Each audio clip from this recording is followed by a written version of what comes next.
first episode of what I'm calling Alex Off Air. Off Air with Alex, kind of a look behind the scenes at politicians, journalists, celebrities, influencers online, and kind of a look at their life off air, when the mics are off, when the cameras are off. And today we're talking to a politician in Pennsylvania, Representative Brian Sims from Philadelphia, who's joining us from the Capitol, from his office.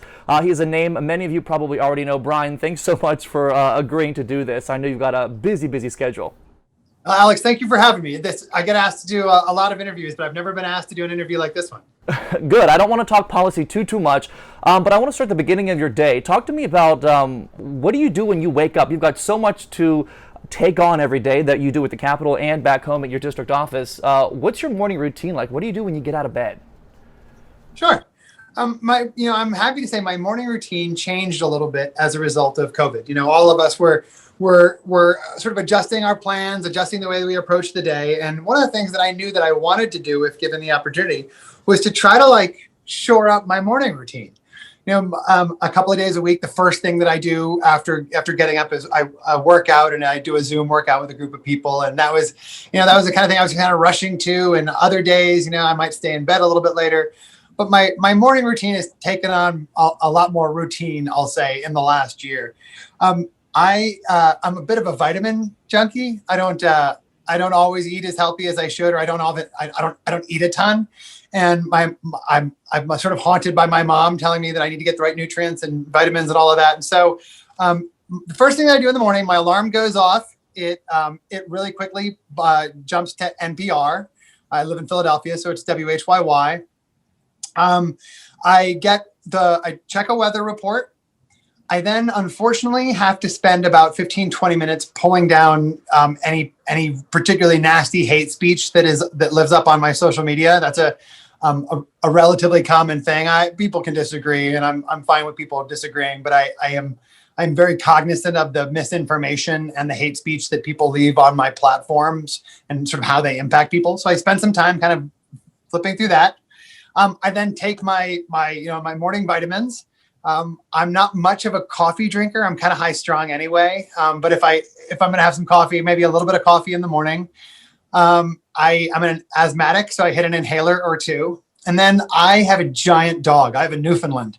And my first thing in the day after vitamins and NPR is I get outside with the dog and let my dog do what she needs to do. And then it's on to breakfast.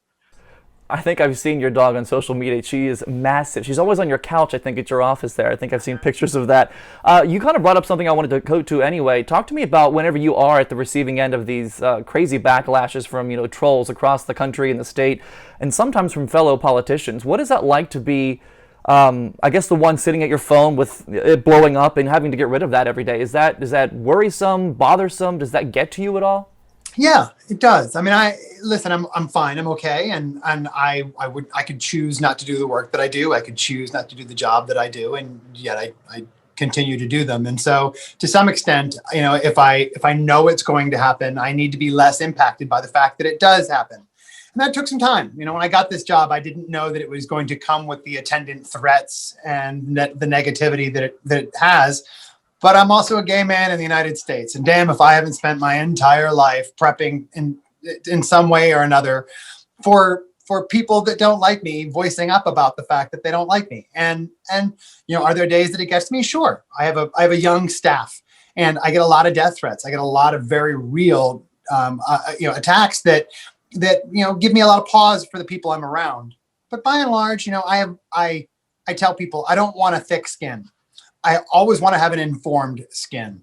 And an informed skin tells me that jerks will say bad things, that assholes act like assholes, that mean people will be mean. And that's the people that I'm dealing with. I need to be much more concerned when it's people who are potential allies or people who have been allies or their supporters when they start getting negative. But, the negativity that's the generalized negativity that's aimed at me, I've got a lot more important things to do. Making like Taylor Swift and shaking it off. Talk to me about being informed. There's a lot of behind the scenes stuff that you do, I'm sure, reading up and studying and getting ready for session and things like that. How do you do that day to day and not let that also overwhelm the already big load of work you've got to take on? Um, that's a good question. I'm a big reader. I'm a bit of a data junkie, and I really like absorbing information and trying to then sort of regurgitate it in a palatable way. People don't like information being thrown at them, but we all like a narrative. We all like a story. We all want to learn something. And so I spend a lot of my time trying to figure out how to take mountains of information and present them in ways that are really palatable to people. But I like doing that. And I like the issues that I work on. For every bridge renaming or for every budget vote, I also get to put forth legislation that protects women and people of color and LGBTQ people like me. And so there's a moral imperative attached to a lot of the work that I do that just makes it easier to do. And you also take on, like you just mentioned, a bunch of the issues you kind of take on every day. Where do you get that drive from, and not lose it day to day, year to year, term to term? How do you keep that activism spirit up to take on, people who are for conversion therapy, people who are against LGBTQ civil rights? How do you take that on? I think I do it.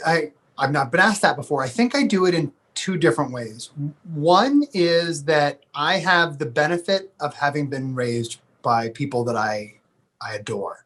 Not everybody, not even many of my close friends, have the quality of parents that I was raised with. I'm very proud to be able to say that I was raised by people that I trust, that I love, that had good values, that still do, that express those values. And so for me, it's not that I don't have to look to somebody else's past, or I don't have to find some other external motivation to fight for these things or to make sure I'm not backing down from challenges. I was raised by people who were very value driven, and they choose to do it. The other part of it, Alex, is that the stuff that happens to me pales in comparison to the stuff that happens to a lot of the people that I'm fighting for. There's no conversation that you and I could have about the negativity aimed at me as a gay person in the legislature that would be more important than the negativity aimed at a trans woman of color in a major urban environment. And for all the awful things that I deal with and have to read or hear from my colleagues, the real threat to lots of LGBTQ people is daily, and it's deadly. And while yes, I get some death threats, and yes, I do get daily attacks, I still woke up in a body this morning that through no work of my own granted me way too many privileges. And until those privileges are afforded to everybody, somebody who has those privileges needs to continue to look at people who share them as well and say, you are wrong. You brought up a really interesting point. Do you wish there were more allies working either with you in the legislature or even on the street in different nonprofits working with you for this exact same thing? I know Pennsylvania is kind of a two big city state, and that's kind of where the progressive stuff is. It's not really in between the state. Do you wish there were more people that were kind of in your camp fighting this fight day in and day out? I sure do. And in part because of the power of allies. There's this thing that I call the privilege of privilege. And it turns out people who share a particular privilege with you are more likely to have you successfully challenge some of the problems of that privilege. What that means is that a man is more likely to successfully challenge misogyny in another man, or white people are more likely to successfully challenge sexism or racism in other white people. And so therefore it's incumbent upon us to do this. It's a calling upon us. The idea that we force people of color to both have to deal with racism and then combat racism, that we force women to have to live in a world that is sexist and also be on the front lines of combating sexism, is both wrong, but it's also ridiculous. Those of us who share the privileges of oppressors are more likely to stop that oppression. I love that analogy. They kind of get the folks that are vested in it to kind of be the ones to prevent it. Away from the hard side of this stuff, let's go to something more superficial, more fun. Well, what would people be surprised to learn about you, Representative Brian Sims? What would they be surprised to learn about you? That I'm a lot more of a loner than people let on. I like a lot of people, I have a close core group of friends that I care deeply for and love and interact with a lot. But I am not one of those people that hunts down, a packed room to make sure that I'm surrounded by people. If I'm at a bar by myself or a restaurant, I'm that person that's going to sit at the very end of the bar and make sure that I know the host and the bartender, and that's about it. I'm a lot more of a loner than people think. And I spend an inordinate amount of time in tents and in cabins and camping as a way to both maybe de-stress a little bit, but also, I don't derive energy from crowds. And so getting alone helps. A little bit Henry David Thoreau there, I think, with all that cabin talk. What do you do when the mics, cameras, lights, the attention in the House chamber is not on you? What do you do when it's 8 p.m. Tuesday night? What's Brian Sims doing? I do two things. I'm either reading, and I read a lot. There's 1,000 bills that I'm going to vote on this year, and I want to understand them as best that I can. I'm either reading or I'm talking to people about doing this work. The work of my life is equality, but one of the ways that's going to happen is to put more people into these kinds of jobs. And so finding funding and training out people, especially for public service, is kind of my hobby as well. I mean, it's the thing that I spend the most amount of my time. Tonight, I will have 3 or 4 back-to-back calls from people that were, maybe on a town hall meeting or participated in a lecture that I gave or heard me give a speech. And they followed up when I gave out my cell phone number and said, I was really interested in what you had to say. I'm thinking about doing this too. Do you have time to talk? And I do. My time is in the evening. I love that. And for folks that maybe want to, follow in a path similar to yours, whether it's, a state elected office or just in general in their small towns and across the Commonwealth, what's your advice to folks who don't have the strength and the fortitude and the ability and the privilege, I guess, in your words, to take on some of the things that you don't seem intimidated to take on? We used to talk about in diversity and inclusion, we used to talk about microaggressions. In the 1990s, the early 2000s, we would talk about microaggressions. And those are all the little tiny ways that people don't feel included, or all those little tiny ways that others work to exclude us, the language, all of that. Well, micro-inclusion, the opposite, I think, are also really, really valuable and really important. And I think that as people find little tiny ways to get engaged and little tiny ways to get involved, that what we find is those things tend to grow. And so for me, if somebody tells me they want to get involved, I usually say, pick an issue. This is Pennsylvania. Whether it's saving the whales, saving gay people, saving left-handers, saving left-handed gay whales. If you can find one of those, I will interview them. We have a meetup on Thursdays. And so the idea is use the issues that you care about to grow your advocacy chops. The politicians that I don't care for, the candidates that I don't care for, are people who say to me, I care deeply about these issues and now I want to be in office to affect them. Well, what about all the other ways you could have affected them other than being in office? Advocacy and activism is a lifelong thing, and there are more ways outside of a legislature to be an advocate and an activist than there are inside of a legislature. And if you're going to tell people that you want to do this work on their behalf, you better have shown them that you've already done it before they even had to ask.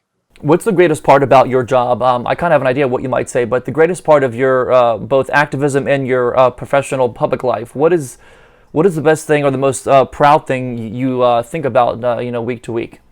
The most proud thing that I think about week to week is a line that there was a guy, a Puerto Rican gay man who ran for city council in Philadelphia several years ago.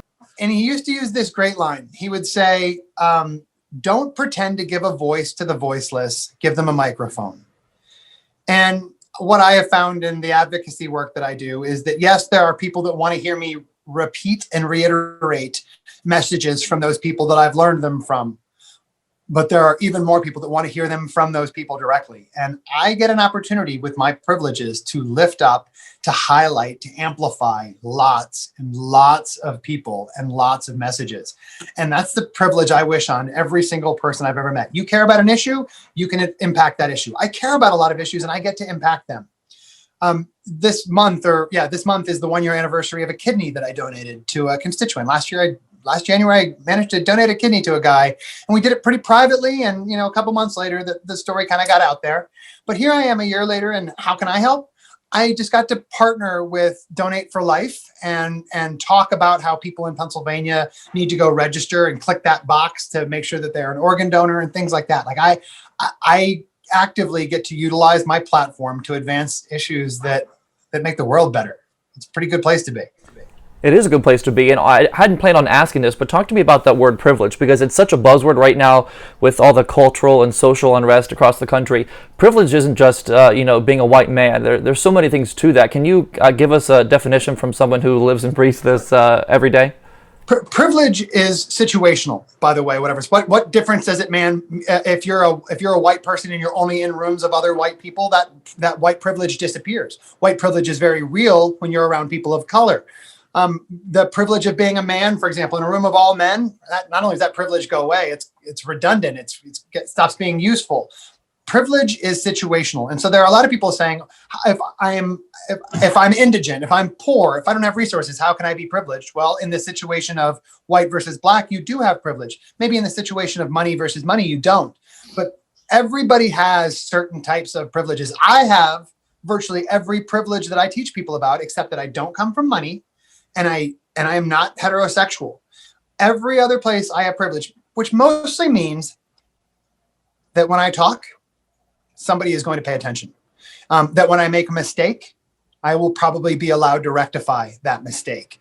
That when I believe in something, that others might believe in it too. Privilege is the ability to have the things that you care about advanced, heard, and listened to. And if you make a mistake, you can get back up from that mistake. And every one of us has privilege in some situation. And if you're somebody that thinks you have no privilege at all, you probably have the privilege of knowing how to overcome some shit.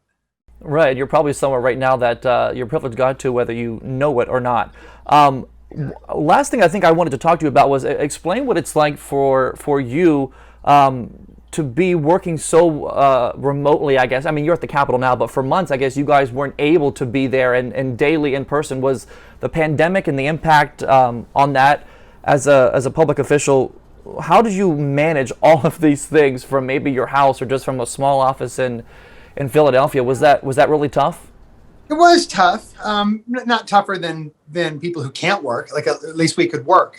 The Pennsylvania General Assembly is the legislature that met the most in the entire United States during COVID, and I serve on the committee that met the most in the entire legislature. Meaning that me and 3 or 4 other colleagues that I have are the people who have been in this Capitol the most of any Capitol in the country during COVID-19. And yes, it was slightly complicated, but not only do I have a staff that's younger than I am, meaning that they're more tech savvy than I am, we did something really interesting. And that was I switched every single person who works for me to a constituent services position. There were people that worked for me whose job was to focus on communications or to work on community building, to make sure that I'm working with other colleagues, that kind of thing. And everybody was switched over to constituent services. Every single person in my office does one thing and one thing only, and that is make sure that people have money in their pocket, that they have resources that the state or the federal government says that they should have, that their lights are on, that their heat is still going, and that they have a roof over their head. And once we sort of eliminated everything else and knew that there was just one thing that we could do better than anybody, and that was keep people safe, then it became kind of easy. Now every single meeting I have is just about one thing, and that's constituent services. My constituents will get to hear big speeches from me, and they'll get to see legislation from me, and they'll hear me talk about issues. But ultimately, constituent services, keeping them supported, keeping them in their homes is the thing that is the most important for me to do. And so it made it easy to do. And lastly for you, in the light or the spirit of those constituents, where do you hope and see constituents across Pennsylvania, most uniquely in Philadelphia since they're yours, but where do you see them and where do you hope they are along with yourself in 5 years? Where do you hope the narrative turns to or takes a turn to, rather? Yeah, and it's a really smart question, Alex, and I think we're already there. The antidote to Trumpian politics, the antidote to divisive battle style, war style politics, it turns out mathematically, empirically, is diverse representation in politics. That the one metric that we're able to identify that really does impact the functioning level of a government is how diverse it is. And what I know is in this last cycle, more women, more people of color, more second generation immigrants, and more LGBTQ people ran for office than at any time in US history. We've already done that. That can't be undone. And so for me, when I look out at the people that are doing these jobs, the people that are going to be doing these jobs next, and sort of how that impacts everything, I feel really positive. I don't wear rose-colored glasses, but I also don't believe in Sisyphean tasks. And I think that change is already afoot. It's already happening. And can change be stopped? Yeah. But representation is a hard thing to undo. It is such an important thing to take on, and I know myself and so many people across the Commonwealth appreciate your activism and your visibility so much. So Representative Brian Sims from Philadelphia, thank you so much for joining us. I know you got a lot to get to, so I'll let you run off right now. Thanks, Alex. Sure, and thank you all for watching this first episode of Off Air with Alex. We'll have more in the coming weeks. Thanks so much. We'll see you next time.